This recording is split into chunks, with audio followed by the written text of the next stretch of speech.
எல்லாருக்கும் வணக்கம். இன்றைக்கி சூப்பரான ஒரு ரசம் சாதம் தான் எப்படி செய்கிறதுன்னு பார்க்கலாம். அதுவும் குக்கர்லேயே ஒன் பாட் ரெசிபியை நம்ம செய்ய போகிறோம். இதுக்கு வந்து ஒரு பங்கு அரிசிக்கு 2 டேபிள் ஸ்பூன் அளவுக்கு துவரம்பருப்பு எடுத்து கழுவி நல்லா ஊற வச்சு எடுத்துக்கோங்க. அது நல்லா ஊறிட்டு இருக்க அந்த கேப்பில் வந்து நம்ம வந்து ரசம் பவுடர் ரெடி பண்ணிடலாம். ரசம் பவுடருக்கு வந்து 3 டேபிள் ஸ்பூன் அளவுக்கு கொத்தமல்லி, அப்புறமா 2 டேபிள் ஸ்பூன் அளவுக்கு சீரகம், 1 டேபிள் ஸ்பூன் அளவுக்கு பெப்பர், அப்புறமா காரத்துக்கு வந்து நான் 2 பச்சை மிளகாவும் ஒரு 4-5 பூண்டு பல்லும் சேர்த்துக்கிறேன். சேர்த்துட்டு கொஞ்சம் கருவேப்பிலை, இது எல்லாத்தையும் சேர்த்துட்டு நான் இன்றைக்கி மிக்சிலேயே குறன்னு திரிச்சு எடுத்துக்கிறேன். நீங்கள் மிக்சி ஜாருக்கு பதிலாக நீங்கள் வந்து இடிக்கிற கல் இருந்ததுன்னா அதில் கூட நல்லா வந்து நீங்கள் வந்து இடித்து எடுத்துக்கலாம்.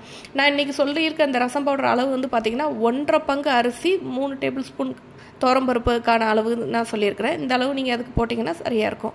இந்த மாதிரி நீங்கள் இது வந்து தனியாக மிக்சியில் தண்ணி விடாமல் குறன்னு அரைச்சி எடுத்து வச்சுக்கோங்க. ஃப்ரெஷ்ஷான ரசப்பொடி உங்கள்கிட்ட இருந்துச்சுன்னா இதுக்கு பதிலாக நீங்கள் ரச பவுடர் கூட நீங்கள் ஆட் பண்ணிக்கலாம்.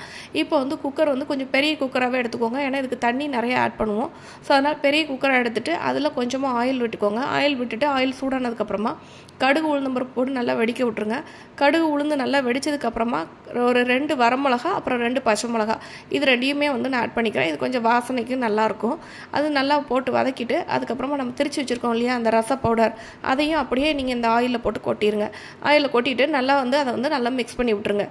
ஒருவேளை உங்கள்கிட்ட வந்து ரசம் பவுடர் இருக்குது அப்படின்னா நீங்கள் வந்து அதை வந்து அப்புறமா கூட நீங்கள் மிக்ஸ் பண்ணிக்கலாம்.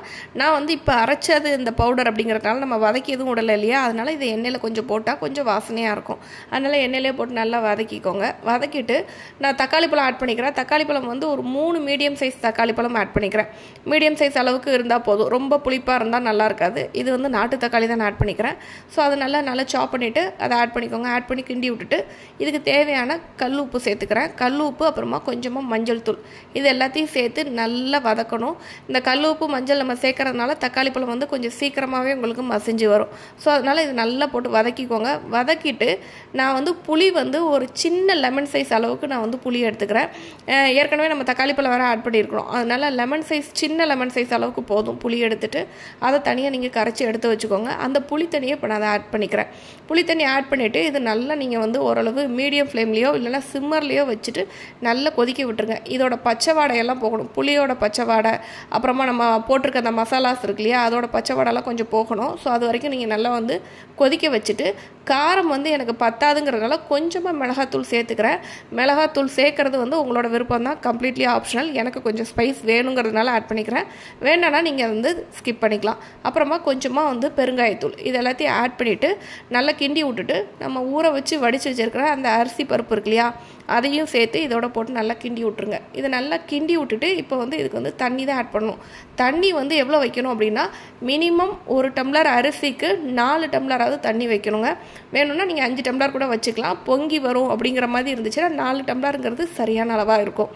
ஸோ 4 டம்ளர் அளவுக்கு தண்ணி வச்சுட்டு மல்லி இலை இருக்குது இல்லையா, அதை கொஞ்சம் சாப் பண்ணி இதில் போட்டுருங்க. இந்த இடத்துல உப்பு காரம் வந்து இந்த தண்ணியில் செக் பண்ணிக்கோங்க. உப்பு தேவைப்படுச்சுன்னா ஆட் பண்ணிக்கோங்க. ஆட் பண்ணிவிட்டு குக்கர் மூடி வச்சுட்டு ஒரு 4 விசில் நீங்கள் வந்து நார்மல் ஃப்ளேமில் 4 விசில் வச்சு விட்டிங்கன்னா சூப்பராக நல்லா குழஞ்சி கிடச்சிரும்.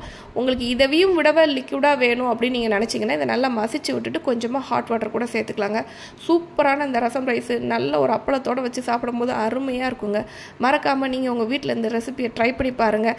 நல்ல ஒரு டின்னர் டைம், மழை பெய்கிற நேரம் செஞ்சு சாப்பிட்டு பாருங்கள். அருமையான இந்த டிஷ்ஷு உங்களுக்கு ரொம்பவே பிடிக்கும். ஸோ இந்த ரெசிபியை ட்ரை பண்ணி பார்த்துட்டு பிடிச்சிருந்தேன்னா நம்ம சேனலை சப்ஸ்கிரைப் பண்ணுங்கள். தேங்க்ஸ் ஃபார் வாட்சிங்.